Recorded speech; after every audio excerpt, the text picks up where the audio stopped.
All right, this is the after chapter discussion for 10.37 GDI parts 1 through 3, which is, it's a cool 90k words. No biggie, no biggie. There's not that much to discuss. I'm sure we can get through this in half an hour tops. Yeah. All right, let's just go into general impressions everyone had for these three connected chapters, this epilogue for the Palace of Fates arc. Let's hear what you thought of it. Um, remember to ping me in reactions and comments if you want to speak in live chat. Anyways, Oh, gotcha. I'll start off with my general impression. I really very much enjoyed this. I very much enjoyed this epilogue. It helped move a lot of things forward. It helped wrap up a lot of the palace arc, and it gave us a look into how things are going to continue from here. Honestly, one of my favorite parts was just seeing the new reality. Anyway, the crossroads reality. I don't know if that's exactly what it's called, but that's just what I'm thinking of it. Yeah, the crossroads of worlds. That's honestly, I just love seeing new places, and it was really cool to get a look at the greater cosmos, basically. Other than that, I am very glad we got Mersha back. Very, very glad for that. And Rags's new class, really cool. Really, really, really cool. I love Rags's new class, and I really want to see what all of her skills do, and just seeing her transform finally into Goblin Lord. It's amazing! Wahoo! We finally got it. Finally got it. All right, I think I will leave off with that general impression because we definitely will need a lot of time for everything else. So let's go to Bleach Soul. You wanted to speak? Yeah, I have very mixed feelings about this, quite frankly. There are lots of things that I like about the Rags becoming a lord, the Wyvern Lord actually getting a characterization, uh, Ishkar too, and I really, really, really hate the merger. I hate it. I hate so much. I think it's, like especially after reading that part about Risveri, who could have healed her like in seconds. I just don't get why Marsha didn't just go to the crossroads and the Prime Marsha got resurrected, because the GDI went to extreme length to tell her, hey, it's not your fault, it's Oberon. Oberon have manipulated all of these things. So yeah, so I think it's like she's, it's like with Marsha, like she got lots of consequence for since birth, like she was deaf, and because she's white nose, she was hunted and all kind of crap, and her tribe got killed by the Goblin Lord and all of this shit. There are lots of things, and she got kidnapped by Raskar, so she got already a lot of crappy life, and just to get killed like that and have her murdered is deeply unsatisfying to me. And I'm really really unhappy about that. Yeah, but otherwise, I mean, the other things were really good. Thank you. Thank you, Bleach Soul. I'll just give my perspective on the merger for why I like it in terms of just so for the grand design, like obviously it could have just revived her. Why didn't it? I think the primary reason is because if it just revived her, why didn't it just revive everyone else? It could literally just revive everyone else who died during this, all those souls that were lost, but that's just stretching it too far for the grand design. And this is a way for it to give Mersha and a few other people an out But without completely breaking every rule. I mean, can I just have a little interjection? I mean, like, Naravia is alive, and the slavers who were ghosts are alive. So it's the Mhm. rules is already broken. Like the Teriarch was resurrected. Like there are several, like Naravia and the ghosts of all, like the many ghosts who are alive now. So why not Marsha? I don't get, the breaking of the rules. The rules are already broken. I mean, the GDI itself says it's unfair, so why not have this unfairness for once for the protagonist instead of always the antagonist? That's it. Well, it is unfair for like what the GDI is giving her the chance to come back. That is unfair already because the GDI wasn't the one that resurrected Teriarch. It wasn't the one that gave the gave life to Narhavia or the other slavers.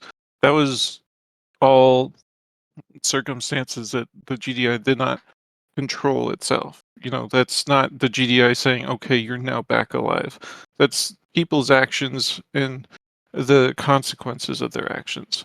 Meanwhile, this is the grand design giving something specifically to Mersha for her actions, which is different in a way.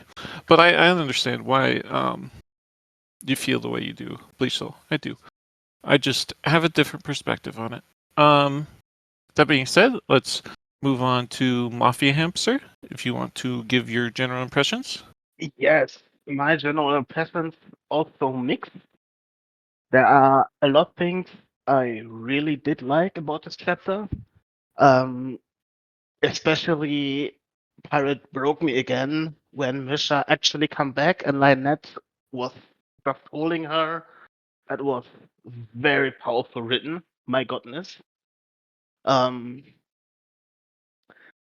I already knew, also in my heart, I already knew that she will come back. It wasn't really a surprise. Just like when Aaron died, it was obvious that Aaron wouldn't be staying dead. She's the main character. Um, same same thing with Mersha. I for, not for a second I thought she would really stay dead. Um, but even though the reunion scene was very, very powerful, we got so much conclusion from health and all the other afterlives and all of that. We got so many characters back who died. I would like to say a bit more about that when we talk about the whole arc at the end. Um, all in all, Rex, Pirate has said that they have certain milestones that they want to reach, and I think we reached a new milestone. It's definitely some flags that was triggered. Um, Finally, Rex as the Goblin Lord, 10 volumes, over 30 million, 14 million words or so, and she's finally a Goblin Lord. That's just awesome. I love seeing that. I love, I can't wait where all of this is going. Uh, I absolutely hate that many characters are now back to life, but we can talk about that later. All in all, uh, it was still very, very good written. It's just, yeah, but we can talk about that one later. There was still some very powerful scenes in there, and pirate magic, very powerful written.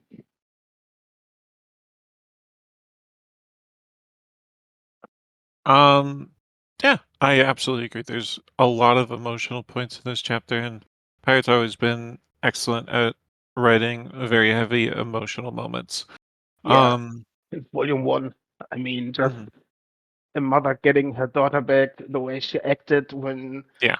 she talked to her mother and everybody else. Just I have all of that in my head. She just walking around like a zombie with these vacant eyes that you see in anime, just going through the motions and just be dead inside because her daughter died, and that when she starts grumbling she wouldn't ever go back, and that was heavy.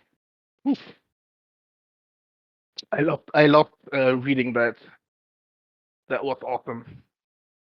Yeah, I think I especially loved hearing a line that like hit back at her own mother, like how she told Eileen that it's just another piece on the board gone. Ooh. You can stop Ooh. pretending to Yeah, care now. very And that was powerful. yeah. I really think that if anything, that will help Eileen figure out that she's how Lionette sees her, basically, Hmm. and how all of her daughters probably see her. Um, Yep. Thank you, Mafia Hamster. Do you have anything else? Not right now. Again, very mixed chapter for me, but Okay. later. All right. Thank you, Mafia Hamster.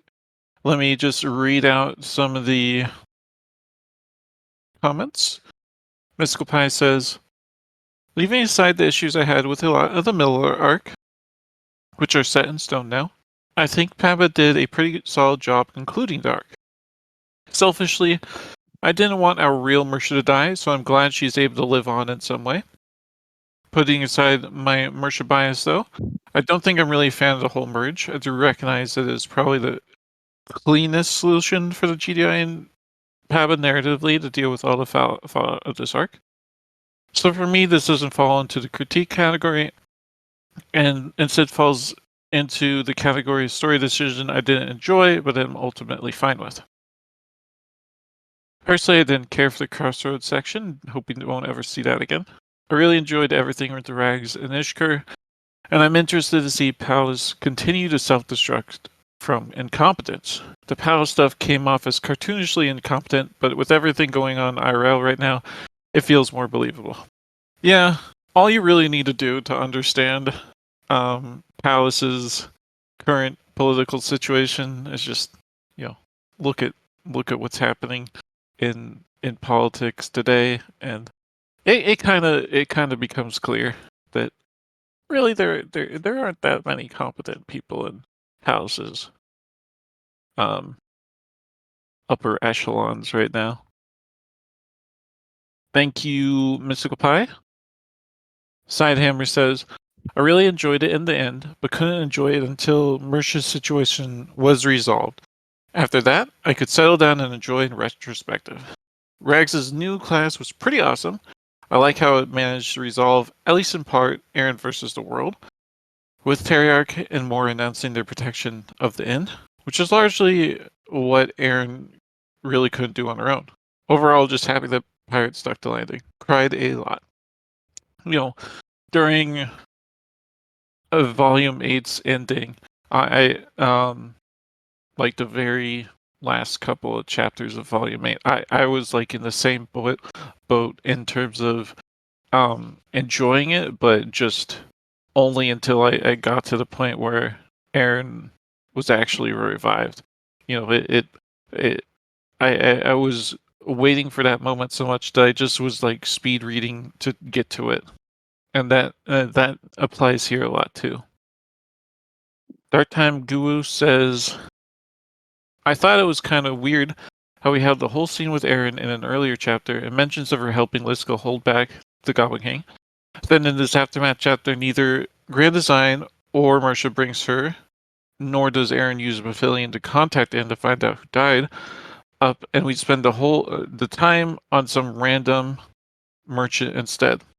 Well, the merchant is definitely just a different plotline in general, but Aaron wasn't very important for the whole arc. She had one scene, that's true, but that scene was pretty small in terms of the whole scope of the arc. I'm sure we will touch base with her after soon after this. I do wonder if it'll be like the very next chapter. I kind of expect it to be the very next chapter and to get to see some of her reactions to this as well. But it'll be interesting to see when we get it. especially if like this, because like obviously she's been struggling with actually contacting and not, and because of just her own guilt over the actions during the solstice. So I think this will finally push her over the edge to start talking to them again. Kinea says, I enjoyed the epilogue quite a bit. It was a lot easier to follow than the previous parts. And I wrapped things up in a mostly satisfying way. I enjoyed the overall character development quite a lot. To wrap up with the merge was a bit of a cop-out, like having the cake and eating it too. But I mean, in my opinion, it was probably the way that followed best the tone of the story and allowed to continue things well. I'm also overall okay with the characters that remain in the main world. We'll have to see if they are properly used, as in the end we got quite a bit of new characters to a story that already has a ton of them. But we can just hope that they make for interesting stories. I think so. Let's count how many new people. There's Crimshaw. There's Mercer returning, but that's not really a new character. There's Kevin. Lord Moore. There's Kevin, of course, and there's Volkeef, and there's Student Rags. So that's And Flo, the runner, the courier. that's Volkeef. Yeah, Oh, Volkeef. That's 6, I think, overall, which in a store that already has thousands of characters, I'm not sure if that's that many. But yeah, I do hope, especially Moore. I really love Lord Moore, so I hope he gets quite a bit of time. Student Rags, I'm sure, will get a good deal of time, especially because she's going to be heading to Belarus, and I'm sure she'll intersect with the whole Aaron plotline in Belarus at some point, or at least in Naren and Ryoka and Nir's plotline at some point. Volkeef, I'm not sure if what we'll get with him. He was a pretty minor character when he was killed way back in Volume 2, Volume 3, Volume 4, maybe? I can't even remember exactly when. Grimshaw, I think that was just like icing on the cake, you know. He was always a small time character that I'm I would be very happy to see more of. Miami says, the merge personally is not something I'm a fan of. Of course, there's no real reason for why mergers should die or stay dead. However, it does feel like a lot of meddling on GDI's part. There've already been a lot of consequences being set up for post Palace of Age, which I'm really looking forward to, and maybe we do not need Mercia staying dead as another one. That's totally fair. I'm still of the opinion that having Roots Mercia stay around would have been just fine. Not everything needs to be resolved cleanly. Main characters can stay dead, even if it wasn't their fault and they don't deserve it. Overall, even if it sounds a bit negative, I don't really mind too much, as I didn't expect her to stay dead anyways. What does bother me, which was probably one of the main points of the entire arc, was GDI becoming more and more of a sentient being. I preferred it being a background character, but it stays at least somewhat neutral for the most part. It being upset with Merchant not making anything of her classes and then going out of its way to help her does strike me as a bit odd. Paladin's arc as a whole is something I'm happy with. I think it stuck to landing, with 10.33 being a personal highlight. Yeah, I can obviously, I understand there's the whole split on whether or not you think Roots Mercia would have been fine on her own versus you want real Mercia back. But I'm definitely on the side of having real Mercia back with, with Roots Mercia as well is probably the happiest ending for me in terms of just, I like both characters. I want them both to stick around. And this is a way to do that. But I understand why people would want consequences, even if it's Mercia. And yeah, I definitely agree. I think it stuck the landing. Bleach Soul says, I really hope that everything Mercia does not need qualifications like this is Root or Prime Mercia doing this. I'm sure it won't. I'm sure it won't. Like, with the merge, they can act as one person seamlessly, it seems like. I hope though that Pirate Habit does utilize Roots Marsh's characterization at points too. Sidehammer gave a list of people that came through: Lord Moore, Volkeef, Beach Kevin, Older Mercia. Oh yeah, I forgot about Arema. I really want Arema. I really want Arema's storylines. That was one of my favorite fights in the whole story. Was Yep. Arema versus Grimalkin. That was just great. Student Rags, Tribe of Dreams, which includes Royce, Chambersuit. Yep. I did forget about them too. Dame Ecclesa and what was it? Anyways. Mike says, I'm hoping Lord Moore and OG merged. I doubt they merged. Like I think that's one of the ones that is very doubtful in my mind that they would actually merge because they're just so different. I could totally see them not want to have merged themselves together. And Mystical Pie, in reply to that, says, actually hope they don't. So we have at least one main adjacent character that's fully from another world.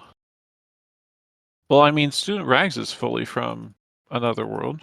I would consider that a main adjacent character. Dart Time Goo says, as the saying goes, less is more. All right, thank you. Oh, thank goodness. Thank goodness we got that pun going. Oh. Anyways, all right, let's. Oh my! Now I get it. Oh my goodness! Oh no! Less is We more. Oh, yes, we've oh, that got hurts. the general impressions done. Let's see. Let's try and go to a good question.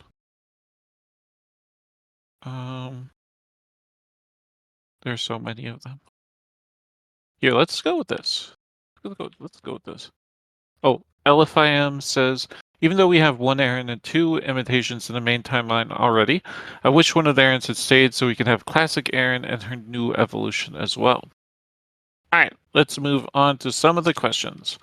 First question is, general thoughts and level ups from all the characters in this chapter. What was your favorite? And thoughts about insights and level ups from GDI 1 and 2. So obviously, I don't know why I'm saying obviously, but my absolute favorite level up for this chapter was definitely Rags. I really loved the skills she got. I loved the Goblin Lord of Change and how it really does reflect what she is right now. And even how she notes that, it's going to change in the future. It just it fits her very nicely, I think. Otherwise, my second favorite, it was really good to see Merch's level ups, but I do just really like the insight into how the grand design goes about doing levels. So I liked seeing Liska's level up as well. That one was really cool.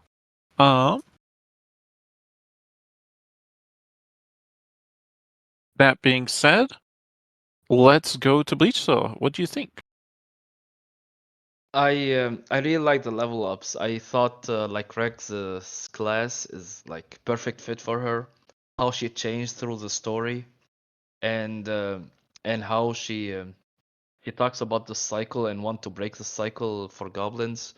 And also, I wonder if because she had some I don't know, title skills or something about the Lord of Dreams and Lord of Civilization, so maybe she can take also change into other lords like I don't know, Grey Death or Ganadith or whatever. I also like Ishkar's level up. Like I thought it was deserved. At first, I thought it was like a downgrade in class because Tales of Fables is better than Wandering Server or whatever the news, but it was not because I had to reread it and to consider it. Also, like Liska and Marsha. I mean, it was like pretty good insight to see how does the system of level people. Yeah, but that was it. Thanks. It is for me. Ishkar's class. So before it was head server of tales and fables, and it turned into wandering server of stories. And honestly, head server of tales and fables is just hard to top simply because it sounds so cool. But I do really still love wandering server of stories as well.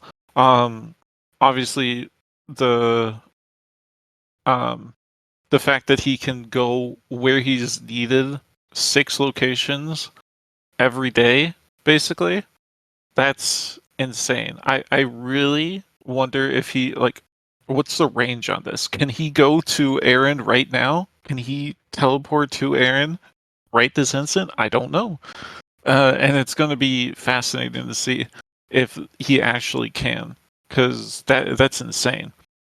Um, but yeah, I really do still like his wandering server of stories because it's like it matches Erin's. The wandering innkeeper, now she has a wandering server, and I think that's probably what influenced the change too. Also, I just realized he got a skill undo mistake. I missed that on the first go through, and that's a very interesting skill. Anyways, thank you, Bleach Soul. Mafia Hamster, you want to speak? Yes. The obvious choice is Rex. That we finally see her Goblin Lord class. It's awesome, but I don't know how Pirate did it. But Ishkar in the last few, I didn't even know when it started. When Ishkar stepped out of the shadows, like it got the main character. I just love everything about Ishkar. It's just awesome to see what became of him and the badass he's turning into. And he always was, but now we actually see it. I am very excited to see what's become of him. Also, his sister. I love the insight that GDI. We already knew it, but they said it. No class is useless. Just just a discussion about Silverin with the cleaning, and that's not a far step from cleaning humans. And the level, like what is 78, 87 farmer was just who created the tree. And yeah, really no class is useless. Just to see, I mean, Ishka's sister was just somebody who hold the door open. She was just there to hold the goddamn door open. And now look at her. I'm calling it now. She's one of the most powerful people in the whole region now. It's insane, and I love it. I just love it that a class who started as a door opener is just now somebody so powerful, and I'm excited about all the level ups. Thank you, Mafia Hamster. I absolutely agree that I completely forgot. I completely forgot about the level 80 farmer that we heard about at the start of the chapter. And damn, I wish I just love seeing that kind of history and like knowing about past high level characters. I honestly, one of the things I would just want Pineapple to write just randomly is like just little short stories, short, Oh, that would be little awesome! short Holy stories about um influential like high level figures holy shit! That would be in the awesome. yeah, and just in the past, like that would Hmm. just be amazing to read. Just like small, quote unquote small. I'm sure they'd make 50,000 word plus entries for every single one if they ever did it. But yeah, that would be just something that would be so cool for me. And again, the whole insight about Silverin just being a cleaner and what a cleaner really could become is goddamn scary.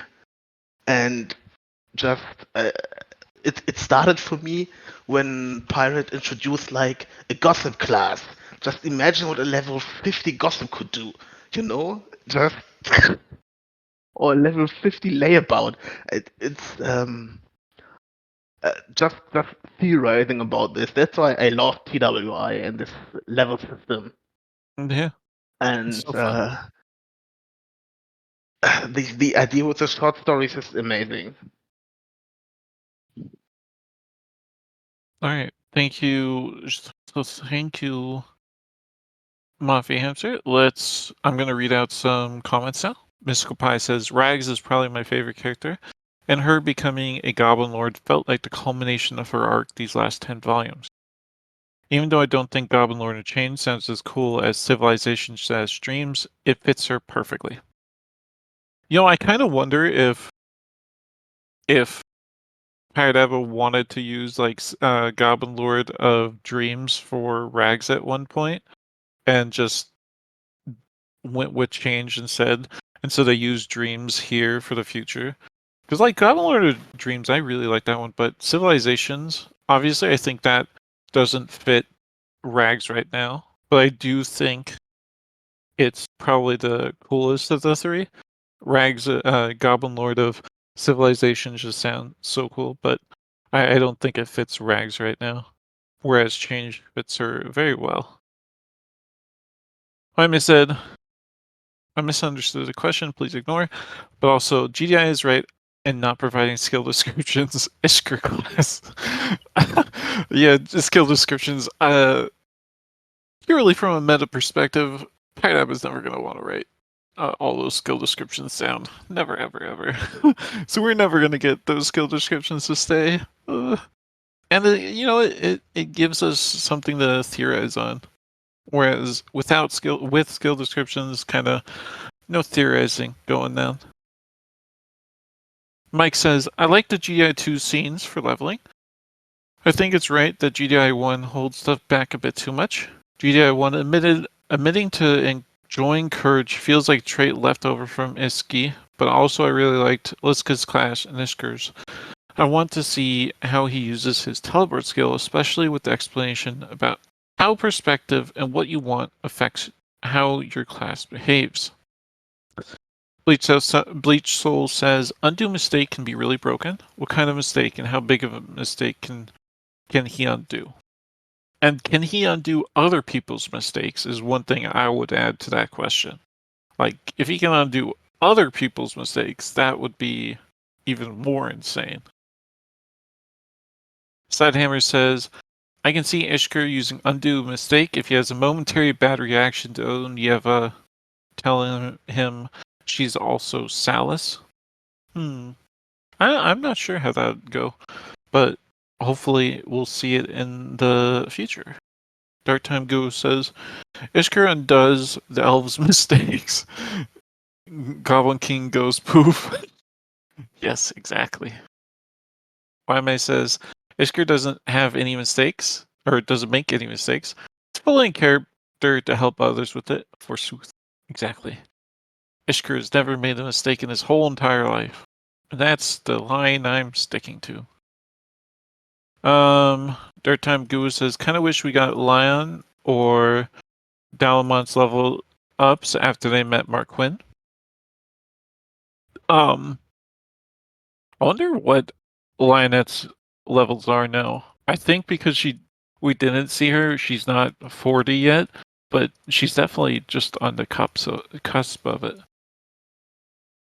Alright, that's it for that question. Let's do another question.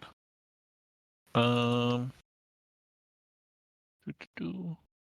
you think Adeline managed to fully avoid getting tossed? And what do you see in Palace's future politically / in terms of leadership?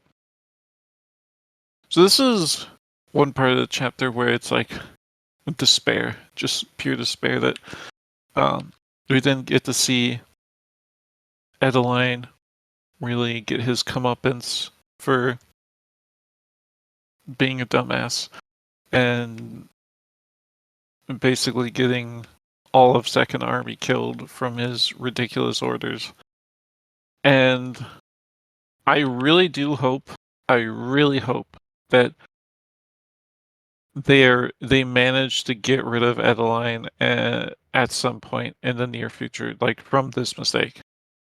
But I don't know how much this arc will be influenced by current politics or what Pairaba has planned for it. But I personally, I just hope it. I hope he is removed and basically, yeah. It would make me happy. It would make me happy to see. And that's what Pirate App is here to do. They're here to make their readers happy. Right? Right. Third Time Guru says if Irau's any indication, he'll stay in power, and if he does lose power, it won't be for long. I hope not. Mafia Hamster, you want to speak? Go ahead. Edra? Oh, sorry. I hope he stays in power and that he's gonna get a medal for whatever he did and gets congratulated and that he will run Palace into the ground. Because Drakes suck. And it's proven time and time again that maybe it's just Palace, but oh my goodness, the whole assembly of crafts and all of the leadership over there is just my goodness. It makes me angry every time that I mentioned. And maybe it's to be that way, but yeah, that he is not just thrown out and exiled from the city in the minimum is just proving my point. Drake's a fuck. And they finally, I hope it's just another point. Even after the no meet, no responsibility, no consequences. And I just hope that they finally they come up at some point. Really. Pirate is somebody who builds up and has a very long plan for stuff, and I just hope that at some point, at some day, whole palace is gonna get their comeuppance for this shit they're pulling every time. Yeah. It makes Thank me mad. you. Thank you, Mafia Hamster. I hope it happens too. I am in full agreement here that I want it to happen. Full agreement. Anyways, Bleach Soul, you want to speak? Yeah, Edaron took my train of thoughts because I really want Edeltane to stay, and I want him to run Palace to the ground. I think there was this. I'm not sure. Maybe I misunderstood the previous chapter because I think there was this inconsistency about what about the second army that they lose. In this chapter, they say like it's only the Goblin Slayer. The Vanguard hasn't been touched, even though last chapter we know they attacked Goblin Home, like not the ones who not have like Goblin Slayer classes, and they attacked and they got obliterated, like a huge part of them got obliterated. So I'm not sure about that, if it's inconsistent or not, but yeah. And I want the Rasgar, the prisoner Rasgar, and the vampires to escape. I want the Rasgar to bring havoc like to to the city of Palace, because I know like with all their the shit that they pulled, they need to suffer. Yeah, I know it's not like the whole population, just the leadership, and well, I want the city to wane and not be as powerful as it is, because yeah, Drake suck. All right, thank you. Thank you, Thank Bleach you. Soul. So in terms of the Vanguard versus like how they suffered, the Vanguard were the forces with Shurka who did not make it back in time to Goblin Home. Like the main part of the army was at Goblin Home, and they had a lot of losses. Plus, most of the Goblin Slayers, they all died. Whereas the Vanguard was with Shurka down fighting the Titan. So they did have losses from that, but they didn't lose as much as they didn't lose those people at Goblin Home because they were, off in a different part Yeah. of the mountains. Yes, I understand that, but I'm talking about the general army, like the second army. They lost a lot of regular members, like the flyers Hmm. and the ones who attack Goblin Home, like that guy who ordered the torture of student rags and stuff. They lost like a lot of significant members. Yeah, maybe not the whole Vanguard, but they should have stated like the losses. Yeah, I think the reason they didn't is because politics, and these are political people trying to skate by. Anyways, let me read out some comments. Mystical Pie says, from what I remember of the chapter, it did seem like the actual civilians were not happy with Adeline, so hopefully we'll get some sort of revolution-style arc. If that doesn't happen, I hope Pabba commits to the palace collapse arc. Oh man. One thing that Blizzard also mentioned was like if Palace collapses, those Raskar trainees they have will go free. I think those Raskar are like one of the prime vectors for the Mother Graves going forward. So, yeah, that would be fun. That'll be interesting. Sidehammer says, I think we saw how Ed manages to stay in power with the senator scene, but I think Chalyon will orchestrate his downfall from his wheelchair. I still think it's really up in there whether Chalyon is doing anything. Like the Grand Design was watching him for a while, and it didn't seem like he did anything except he had the smile on his face. So it's like either, was he doing this? Was he not? It's so hard to tell at this point. LFIM says, throw him off the 9th floor. Flying General of Palace. Oh no. Oh no. Oh no. Mike says, what do you think of the leaked information and the cut to Chalyon? I am sure it is set up, but I'm curious how that stuff occurred, along with how Sal's Rose might influence this situation. I also want Salcus to do one good thing and remove Adeline.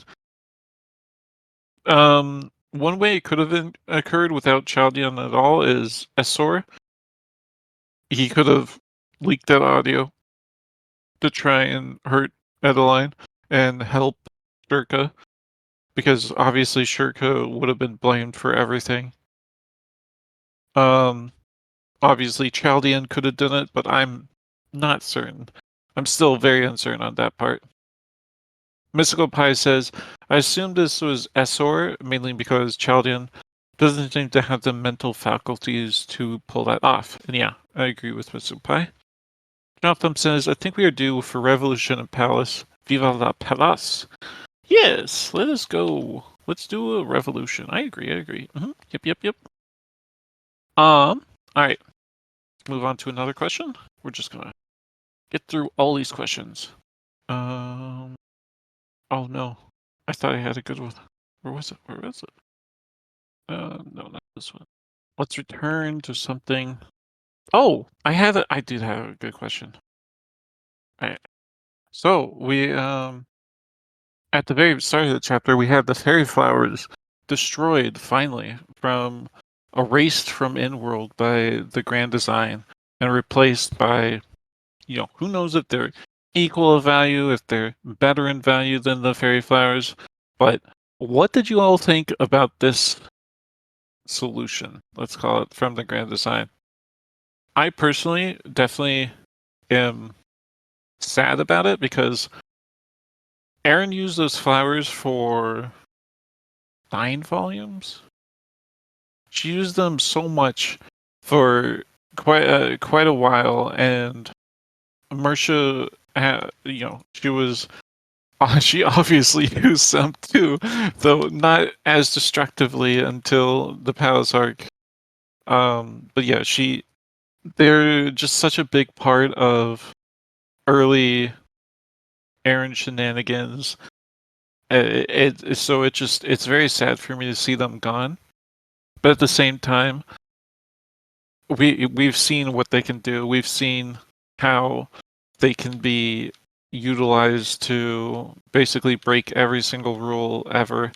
And if they're just allowed to keep doing that, they're the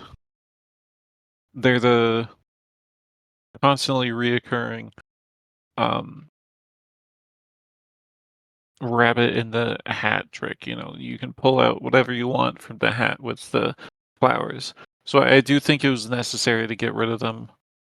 It just makes me sad. Waime says, "Thank the dead gods, no more shenanigans." Exactly, Waime. Bleach Soul, you wanted to speak? Yeah, I'm glad that the fairy flowers are destroyed. I do think the replacement for Eren is cheap because it's it's like a flower that can make alcohol, and we all know how Eren loves to use her alcohol brewing skill. So yeah, but I don't like they had become like a fix for everything. Like Salis used them to the age. Eren uses them as like some kind of a drug to forget your loved ones in like volume 4 with Ilvris. And I think it became like catch all, like to all the fairy flowers, like they can do anything because they come from the Fey realm.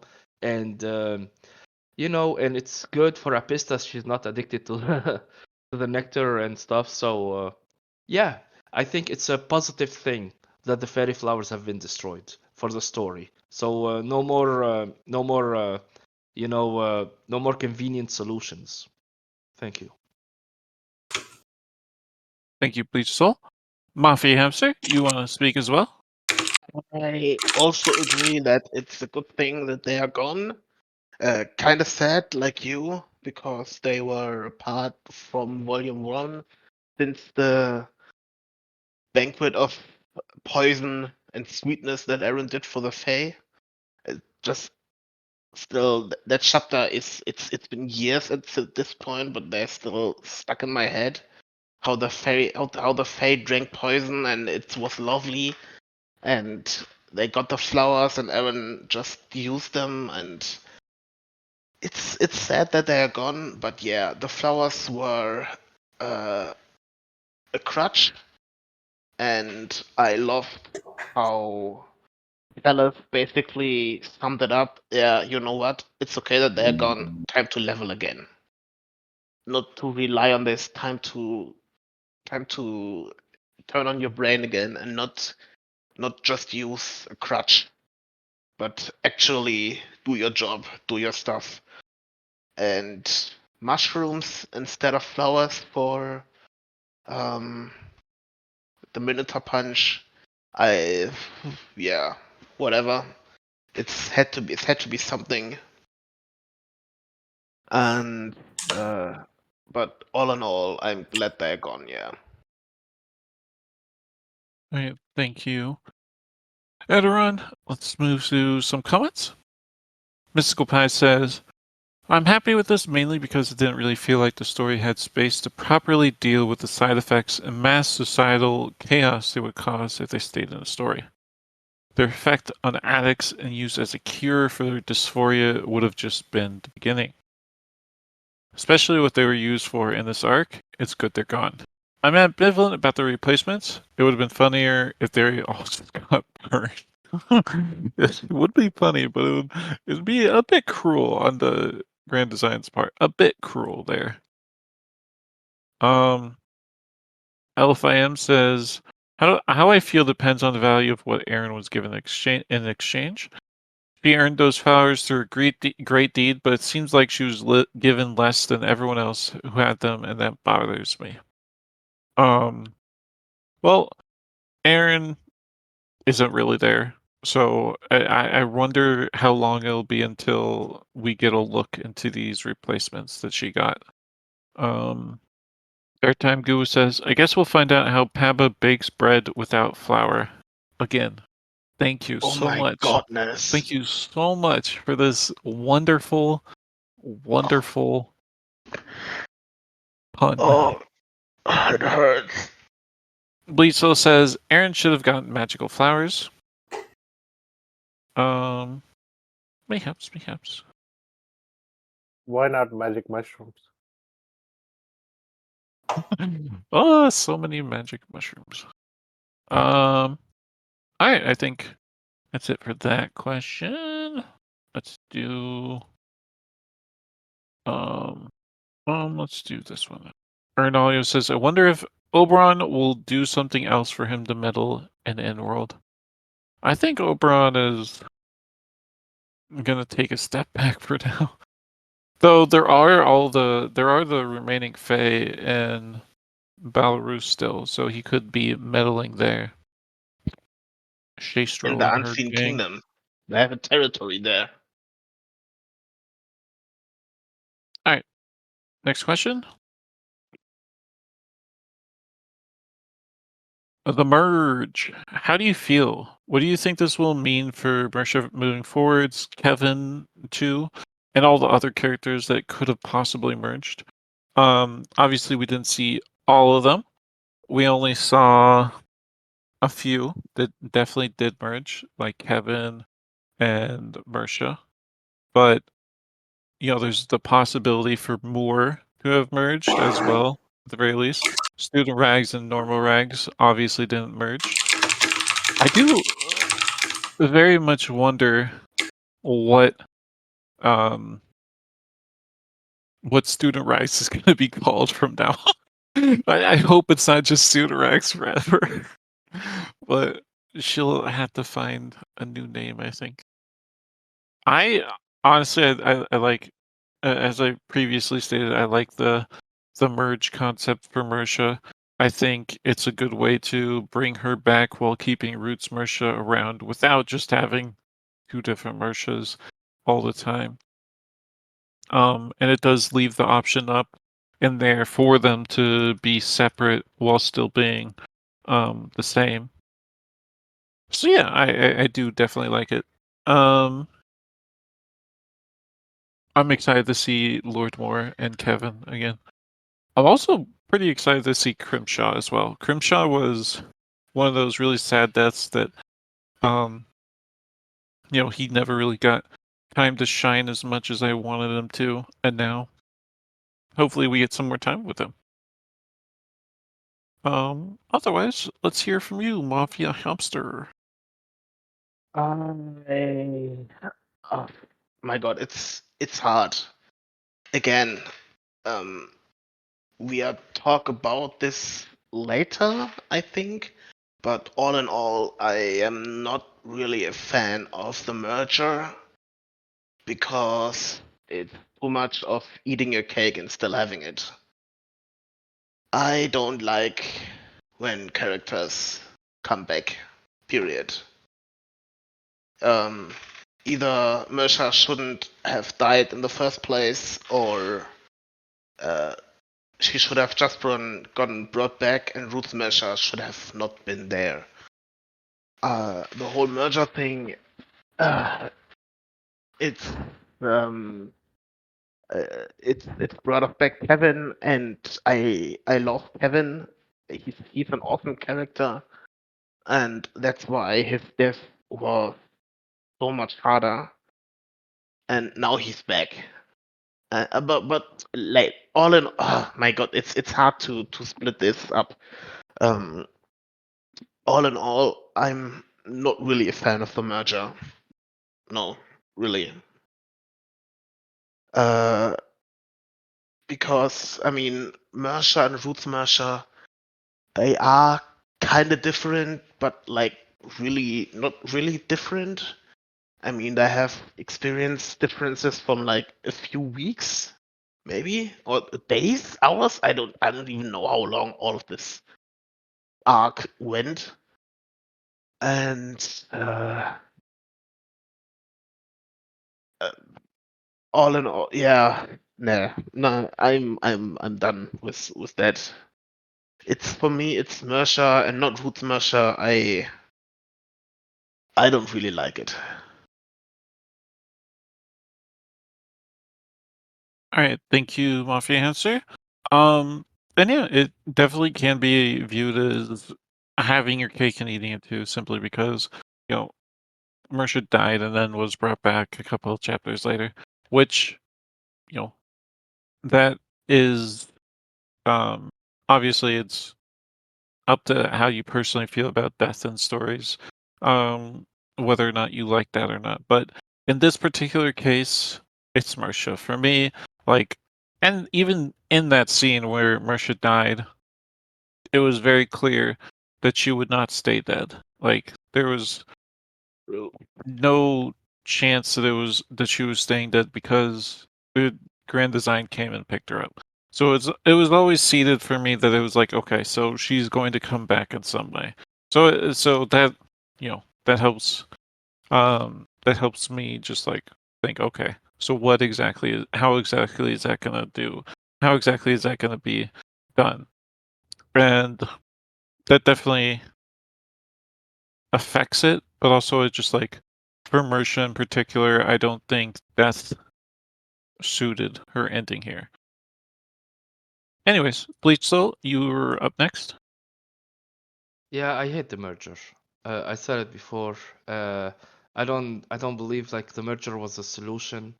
I do believe like Root Marsha should have got in the portal and Prime Marsha should have been revived. Yeah.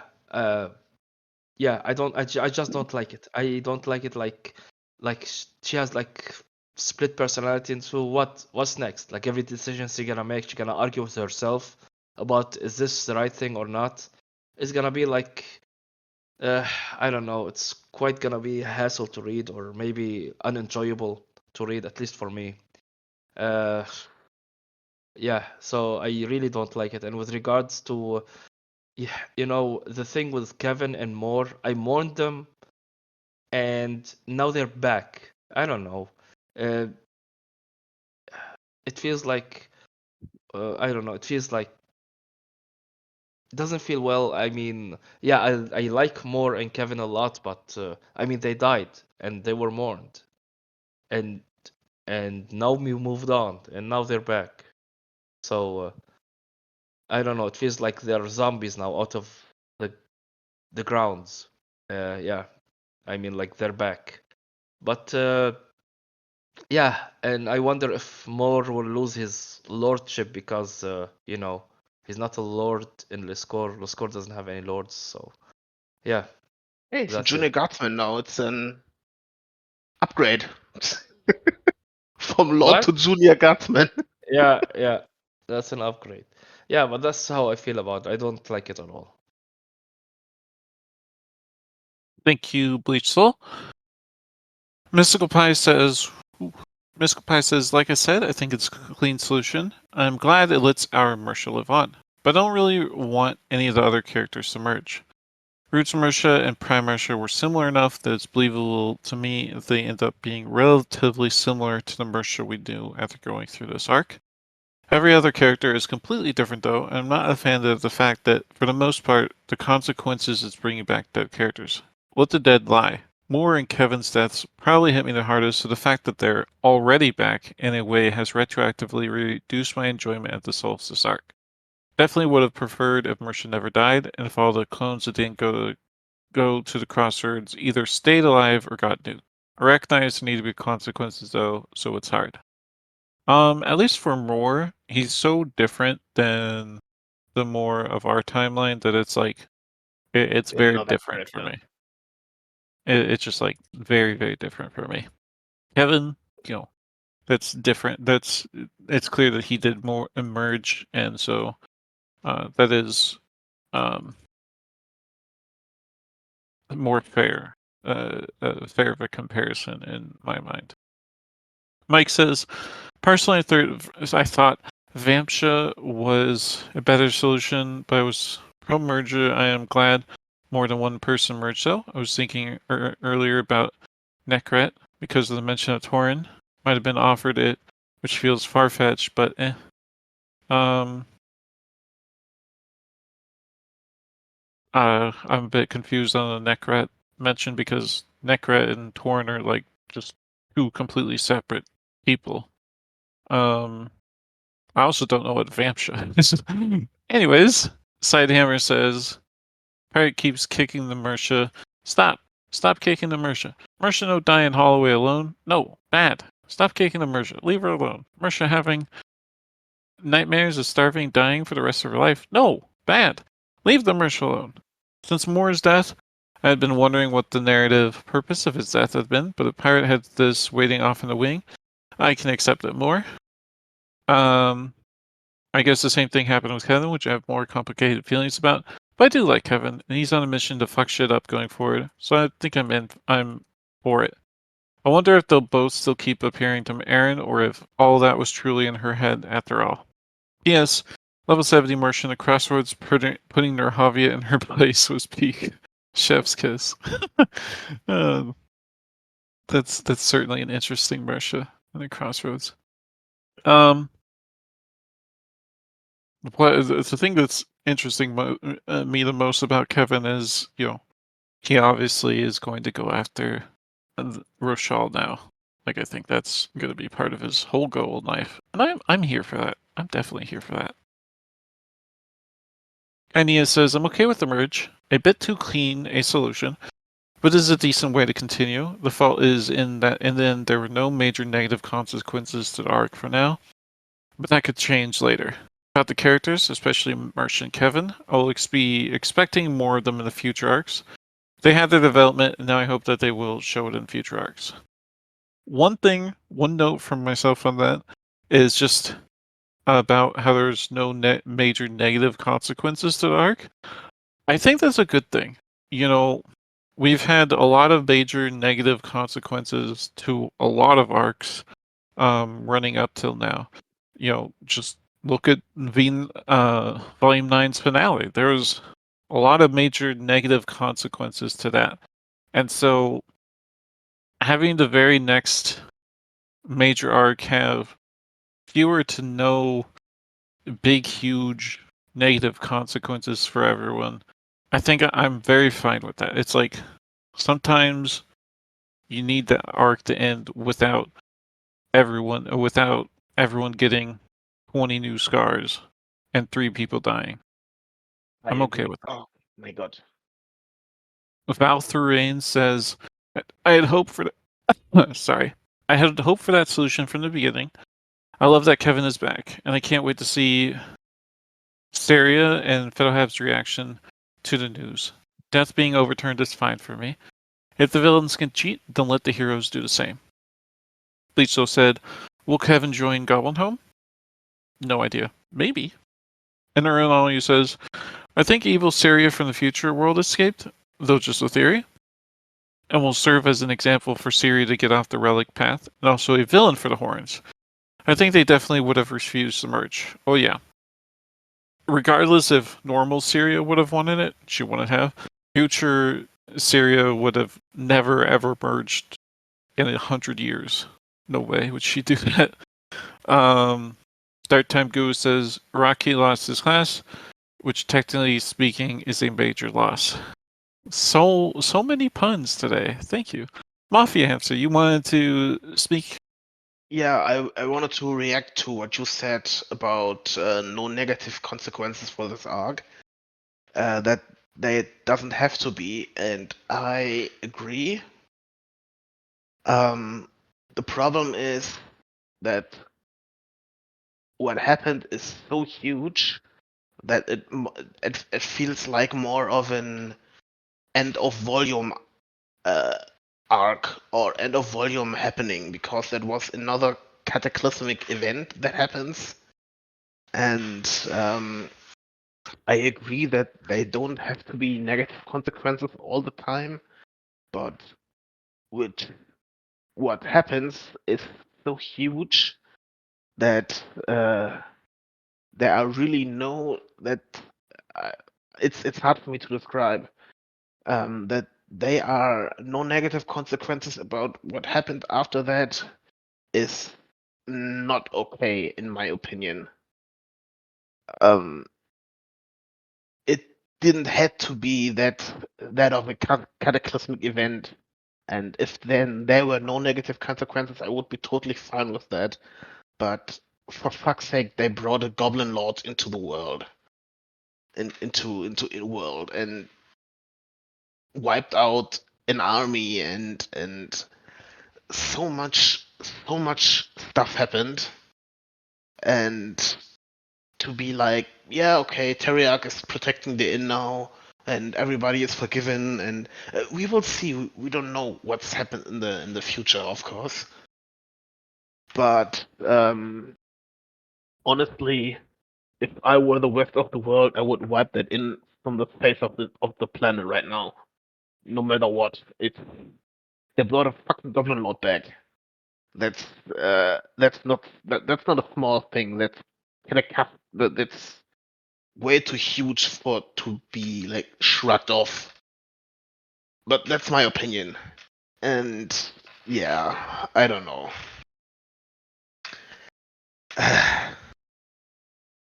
Well, so for the way I'm thinking about that is they brought the Goblin King back, and then the Goblin King died immediately because of the inn's actions as well. So it's like, okay, so they're the source of it, but they're also the source of killing it. So it's like, okay, so what exactly are you going to go do to an inn that both is responsible for a Goblin King coming and responsible for killing the Goblin King immediately afterwards?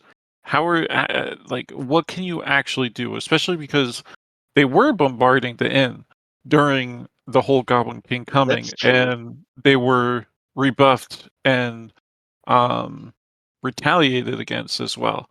So it's like the inn has shown that it has teeth of its own, and it's like, okay, so the situation is just complex. It is very complex, and moving forward, it'll be interesting to see how other powers like react to that. Anyways, enough about what I think. Bleach still says, this is why we should discuss Teriarch's diplomacy. I like Teriarch's diplomacy. He definitely um was bluffing a lot, obviously, but putting them under his wing basically is a good way to make a lot of people back off, which is what he was doing with Iltanas back in the day. Kainia says, the loss of so many lives and worlds should be a big loss, but it is kind of sad that we as readers can't properly connect it to the same way that it is for immersion to GDI. Alright, I think that's it for this question. Let's do one more question. And then one more question, and then we'll do the final question. Thoughts on the Grand Design's new characterization and growing individuality? So this is something that has been coming up for a while in the text, actually, at least since Volume 9. That's basically when the whole individuality kickstarted with the death of so many souls in the Deadlands. So the Grand Design started flailing around it, basically changing things, making actions in the world much more prevalent, and culminating in Volume 9's ending, where it basically was like, okay, I need to discuss things in person with a lot of people, and we got to see that. And then we got into Volume 10, and it kind of pulled back a bit, and then now it's back to intervening quite a bit because of how devastating and impactful the Palace of Fates was to it. So I like this this growing individuality, as long as it doesn't interfere with it being the impartial, not even the impartial, the judge for everyone, and the person, the little god on everyone's shoulder that pushes them forward. I wouldn't enjoy it if Grand Design basically became the moral compass of the entire world, and it decided who and what should have what classes in terms of like morality. You know, I wouldn't like it, for instance, if it's all of a sudden decided that slavery classes are completely immoral and so they shouldn't exist. Like I don't think that would be good, but I don't see that coming out from this. So I definitely do just like to see it get, you know, more of a personality anyways. Simply because it feels more like a character, you know. It feels evolving and it feels different, which I always enjoy. All right, enough of my thoughts. Jotham, you wanted to speak? I think this is the biggest development of Volume 10. It's literally gonna shape the full story going forward. Like all of GDI's action and his reactions will just shape the future of Wandering Inn, which is exciting and terrifying at the same time. Uh, Definitely, like I'm gonna see okay what's happened until the end of Volume 10. Like, that's my thought for now. I don't want to overthink this stuff because I am not a pirate. I'm a level genius to figure out what she cooking with this. But yeah, but this should be like a biggest development going forward for Wandering Inn, though, story-wise. Yeah, I absolutely agree that, you know, it's continued to be something that's pretty big. You know, we saw it, like I said, we saw it in Volume 9, and we're seeing the continued effects now into Volume 10. So I think moving forward, this is definitely something that's going to keep changing, keep being different. Especially with the grand design basically introducing faith in itself. And I very much wonder how it's going to interact with that. Um, but yeah, thank you, Jonathan. Bleach, you wanted to speak? Yeah, yeah. Um, I do like the progress in the characterization of GDI. So maybe it will instead of given the characters like a general skill, it maybe I wanted more to personalize the skills to people's ambitions, dreams, and goals instead of just give them a general skill that millions other have gotten.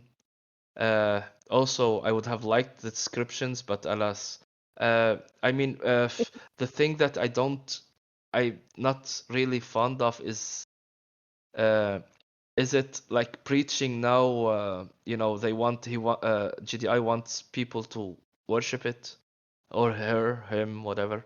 Yeah, and I'm not fond of his. As I mean, GDI said that they will not intervene, but they are intervening now. So I think it will create unbalance in this world, which already has unbalance. Uh, and I'm not really a fan of that. I'm fan of individuality. I'm fan of GDI becoming like finally sentient and understanding and having better perspectives on things and larger perspective, different perspective. But I'm not a fan of intervening in the in world. Thanks. Thank you, Bleach. We'll have to see where it goes from here.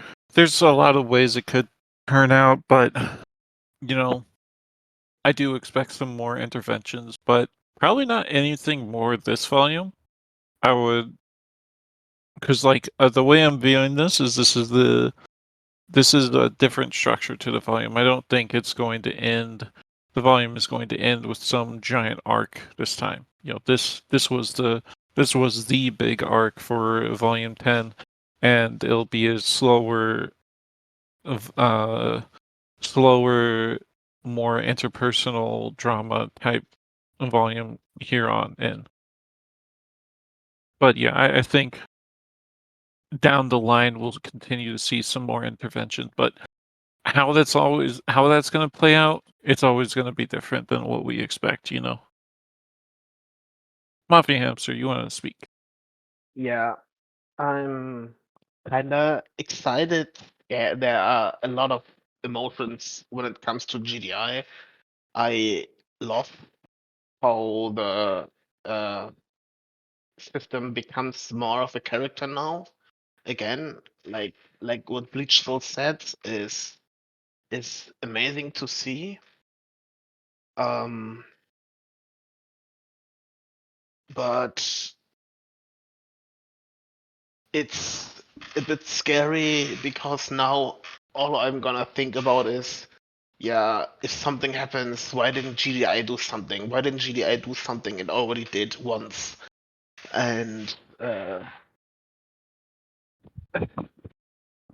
we saw that GDI is partially they like our main characters, which is nice, but I mean, it was a big point of the chapter that nothing is fair in this world, and that the GDI is the one thing that is fair, but now it's not fair anymore, and uh, it's we have to see where it's going. But I'm a bit scared of too much intervention, to be honest. But we have to see where this is going. Thank you, Mafia Hamster. Yeah, you're right. Of course, it depends. We always have to see where it's going and how we view it from that point on is always going to change. I personally don't think the system is going to intervene.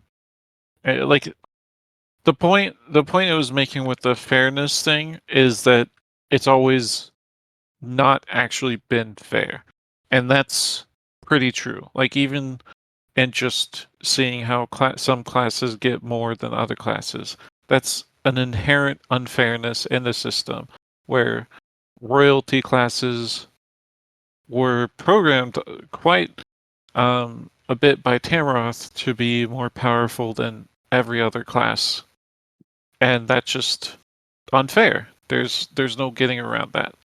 I think this is more about the grand design recognizing that yes, even though it's always tried to be fair, it can never be truly fair in what it's doing. And I think that's a good realization on its part. I don't think it's going to change exactly how it's operating either, just because of that. But anyways, Mystical Pie says, this may be my favorite outcome of this arc. I've long maintained that the dead gods are not only the least interesting villains Pabba has wrote, but they are also just bad villains. They all basically have no characterization other than they're hungry for souls and suck. Also, they used to be good, but there's no evidence of that now. Pirate has been improving this slightly with Chalyon this arc, but I've never been compelled by the dead gods as villains or characters. If the grand design is ultimately going to be the final boss of this story, I think it'll end up being one of the most compelling bad guys Pirate has set up. The characterization has worked really well for me so far, fully invested in GDI's growth, and honestly agree with many of its decisions. Exciting stuff. Just one note on that, I don't see the grand design being like the ultimate obstacle in the end. I'm just, it's not something I see the story going towards, but it could be. And I wonder how that would all go. It would be interesting, to say the least. Nighttime Goo says, interesting how it considered faith classes cheating, but heroes were fine. I think it's because of how prevalent faith classes can be versus the inherent difficulties in getting hero at all. Sidehammer says, when first hints of this began showing, I was a little hesitant. I didn't think I wanted to see a fully personaed GDI. I knew it was going to happen, that Pirate would make it good, and yeah, I was right. I'm not like jumping for joy about it, but it's good for what it is. But I'd really like not to continue conversing directly with it. Stakes drop real low when you've literally got God's ear on speed dial. So that's my hope. But it's Pirate's story, and they haven't steered me wrong so far. I still trust them. YMA says, GDI being an actual character is something I don't vibe with at all, unfortunately. It's been coming for a while, but the system running in the background shouldn't have morals, sentience, or personal perspective on things, in my opinion, especially if it has to judge people for their deeds and keep the world as we know it running. There's bound to be some interpersonal drama and interacting with Aaron and the cast in some capacity, and I really do not want Aaron to trick her way into bringing the GDI to our side. Of course, that's in the future, and who knows how it'll work out. I prefer Aaron and gang working out issues and problems themselves, not with some super powerful looming in the background. Basically, what I'm getting at is that the status quo could be changed at any time without effort. If GDI had become a god and went to the bad side, heck yeah. Penny says, liking this characterization, but I do think that it is still a work in progress. He still feels very unsure about how he should act and is having a lot of chances to reflect on his actions. I think that there's a lot more to come, but it is a good start. He might be find a boss like Mystical Pie says, or at the very least, he will probably be very involved in the end of the story. I had a theory that a possible final arc could be a confrontation between Ryoka and Eren, with Ryoka wanting to destroy the system and Eren wanting to preserve it. Now he would be at the center of that.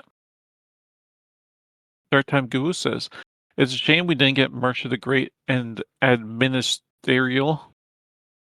And why I said she even had a hat. Alright, I think that's it for this question. Let's go to the very last question, which is basically, how did you feel about the Palace arc overall? And yeah, give your thoughts on this. I thought it was a very interesting arc. I've always been someone who likes multiverse stuff, though, which I get is not the most popular of opinions nowadays, simply because of how prevalent Marvel has gotten with it. But yeah, it's definitely one of my favorite arcs of the story. But I won't go on long. Let's hear from Mafia Hamster. Yeah. All right. So it all probably started with the what if chapter from the Seer. That was an awesome chapter, and now we got basically that of Crack. Personally, I also like multiverses. I really do. I like what the perspective of all of that, but uh, I don't know if it's the placement of the chapter of the arc, because it was just after the big season 9 finale, but or if it was the combination of the attack with Goblin Home. In my opinion, it was just too much. It was too much. It was too huge, too soon. The characters didn't have time to breathe after what happened in Volume 9. I personally think that Liscor and the rest of the world should now ban the Inn forever, because what they did there with the Palace of Fates, even if it was a mistake, and even if they fixed their mistake, it was too much. Bringing back dead characters is something I loathe, because we mourned those characters, and character death is one of the biggest multiplier and growth that the other characters can have, and it's deepening all of that. After Val died, I still sometimes think to myself, what if Val was still there? And now we got character we got this version of Val from the alternate universe where I thought, uh, it's hard for me to describe everything. Um, Same with Kevin. Uh, bringing back dead characters, I just after Aaron died, we know she would come back. After Mercer died, we know she would come back. I don't like fake outs. I don't like bringing back dead characters. And all in all, I think it was too huge of a situation, too huge of a thing. The whole concept in itself was awesome. I mean it. The future city, all of that was awesome. But it's too soon, in my opinion. And we are talking about consequences. Terrier just saying, "Yeah, I will protect that inn. It's under my wing." It probably shouldn't be enough from what they did, because they didn't cause just the death of the goblin killers, but many nobles who like bombarded the inn, strike at them. Um, it's it's uh, it's too much, too big, too soon. That's all that stuck with me at the end of the inn of this volume, and all in all, I loved the Attack on Goblin Home. That alone would have been wonderful. The Attack on Goblin Home, that could have been Rex's level 40 moment, but bringing the palace stuff in this way, it was too much. And the consequences are just we got characters back and nothing else. Um, yeah, that's all in all. Yeah, that's my opinion. I strongly disagree with the consequences only being we got characters back. We got characters back. We got extreme character growth for both Rags and Mersha. Rags getting to Goblin Lord, Mersha, basically evolving so much as a character in this whole arc. We got a lot of consequences for the world. We no longer have the halfling present, so that's a huge consequence for the whole dead god plotline. The dead gods themselves, Casigna is no longer the goddess of death, so she can be killed in a lot in actual real terms rather than just sticking around forever, as well as she's basically completely changed into the crone only. Most of the dead gods got injuries from this. We got the Goblin King losing a lot of his power. So yeah, I have to disagree with this. The consequences only being characters returning. There are a multitude of consequences that came out of this arc that are going to have far-reaching um, issues and build-ups later on down the road. I agree, but all of these or many of these consequences are in a big. These are not. They don't concern the characters on the plane right now. It's all stuff for the huge overall story, and I love the character development. I love the level up, but we had the attack on the Goblin Home. I mean, couldn't have. I mean, the whole palace thing felt again like uh, uh, I'm sorry, it's hard for me to find the words sometimes. The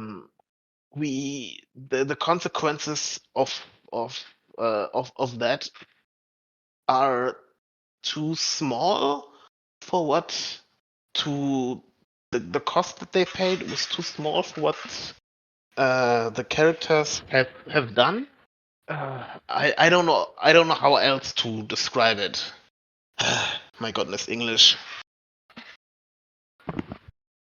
All right.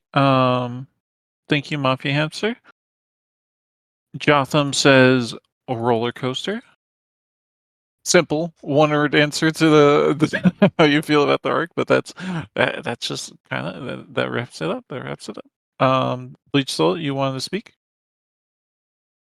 There were some good things about this arc, like the Mog plotline and how it connected to Calruz. I thought it was brilliant because I just recently went through like Volume 6 on audio and got all the somebody is controlling you, something is controlling you, but you can't prove it. Well, now we can prove it. Um, the thing is that bugs me about this arc is that Rags, it should be also Rags' arc, not only Marsha. And Prime Rags did nothing, like barely anything. That's one that really bugs me. Second of all, the Mortenheimer. I mean, it should have died in the first place. I mean, I don't get why the hell, why Pirate keeps always like let the villain escape, like Naka and Mortenheimer with their like, I don't know. I think it's like waste. It's just a waste of time. Uh, and the last 3-4 chapters before the epilogue felt like an end story events. So you have the gods, you have goblin kings, you have the gnome from the moon. These are like end story kind of events, to be quite frank. So the obstacles that comes like later might not be, I don't know, as high stake as this. So it's like all the tension happened here in this arc. So uh, yeah, and of course the Marsha dying stuff, I didn't like that. So but there was some revelations, there were character developments. But to be quite frank, the gods, the Goblin King, and so on, it's like the negatives uh, outweigh the positives for me in this arc. I mean, like, why Casigna was not like just killed outright right now instead of the crone staying alive. I don't. It's like prolonging the stuff just for prolonging it. I mean, yeah, it just annoys me that takes like the Titan didn't die there in the confrontation. So he had like one core left and he just escaped. I think it's just like prolonging stuff. Yeah, thank you. Well, and then the Titan did die, so I don't know. Yes, but I, I mean he should have died before he escaped, and the merger with Askarash was something I really did not like. I think it's a very I think it's a very difficult balancing act in the end to villains in general because like okay, in volume 8 we had Rickery, we had the Sword Legend. Both of those, or Sword Legend and basically the Village of the Dead, both of those were big villains that could have stayed around because they were, high level individuals that just could not that had a lot of power, and they were taken out in just a single small chapter arc. And I think people reacted negatively to that at the time, and they've reacted negatively to the in the past of villains being taken out too soon as well.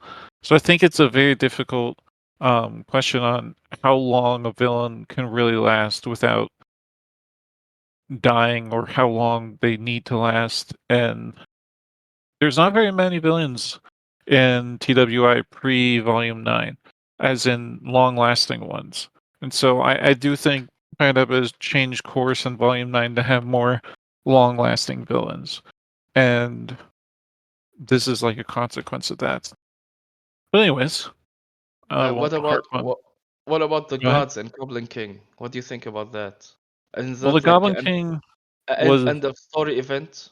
Goblin King wasn't really a villain until now, basically, because I mean they were a looming threat that there was no real impetus, there was no real um, way for him to come about until now.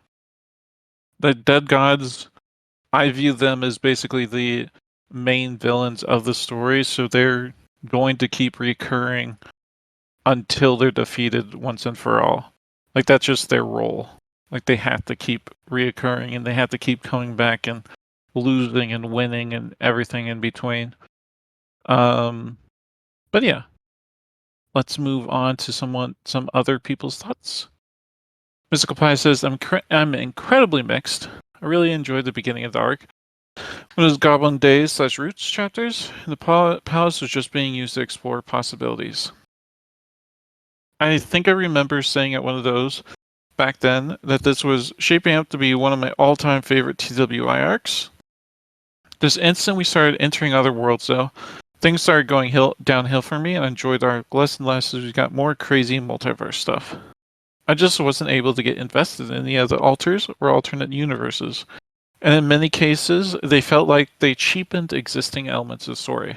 I really, really don't like when stories mess with already dead characters. I did really enjoy Aaron's revival arc, so Pirate is capable of pulling it off. It just didn't land at all here, though. I can also see that Pirate wanted to accelerate the timeline of the world, but there were far too many lore drops and secrets revealed in this arc that I would have rather been found through the main story. The secret of Goblin Kings and the Mother of Graves comes to mind specifically. 10 volumes of build-up only for them to be revealed through an alternate universe.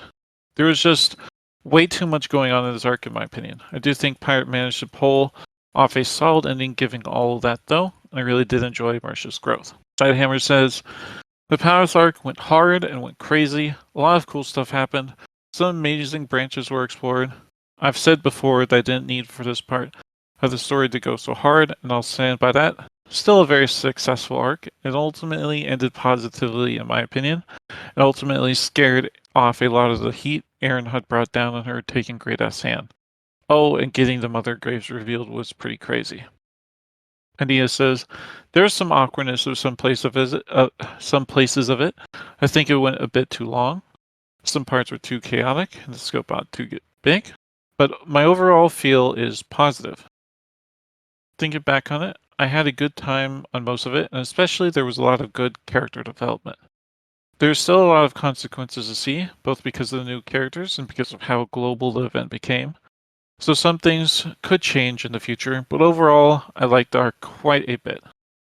I do agree that some of the lore drops didn't feel earned enough, and especially the depowering of the Goblin King, I didn't like that much how it ended up. I also felt a bit strange how the souls worked among universes with him. Kumchat says, personally, I feel this was the wrong place for this arc. I believe that it should be much better placed after Aaron had talked to Sheeta in the pavilion and gained enough respect for Sheeta to hint to Aaron what the palace did. Mike says, what really made this arc for me was the Lionette and Marcia scenes. Lionette becoming a statue of strength as she clears away calls waiting for Marcia's funeral. The way they hugged and my heart wrenched from my chest as Marcia returned and hugged her mom. Marcia digging her world's grave. Root Marcia meditating during the process of cleansing her body. I don't have a lot of complaints about the arc, and I am excited to see what more we can see done in the future. Also, Marcia started off this arc with multiple death scenes and her eventual death, and that just talking while walking to deaths was still something that hits hard to me. Waiting on one more chapter, or one more post. Baltherain says, I liked it all. My only regret is that not a lot of in-friends knew or were present for it. Like in the following chapters to see the reactions of all the characters when they learned all that happened. I love the confirmation that there is a true death and souls cannot be destroyed permanently. The maiden actually managed to die gracefully. Holding hands with Talric means they're basically an item now. A ship that I didn't expect but do not dislike. The crone lost it all. I actually hope she will not die, but actually change for the better. Not become a god again, but just retire and sit on a rocking chair in the end. Hope for Fettle help at last, and Kelton, all the souls of Kelt are free. Unfortunately, I really, really, really, really doubt that the crone is going to use this opportunity to change into a better person. I somehow just don't see her figuring out that, maybe I'm not that great a person. Somehow it just doesn't seem to be the course she's going. Anyways, Start Dark Time knitting. Goose. Huh? You could start knitting as a hobby instead of skill. Ah, yes. She could become the goddess of stitches. Anyways, Dark Time Goose says, kind of disappointed how we hear Rochelle got bombed multiple times and all he lost was one slave lord. We don't actually know what they lost in real terms, so I'm interested to see if we will get anything more from that in the future. But yeah, that being said, I think that wraps that up for this discussion. That was quite a long discussion, but obviously this was 90k words and we still didn't cover everything. I'm sure we obviously had some more questions we could have gone over and more things we could have talked about, but that's I think that's all I've got for this. Pineapple just posted a new comic for everyone during their break.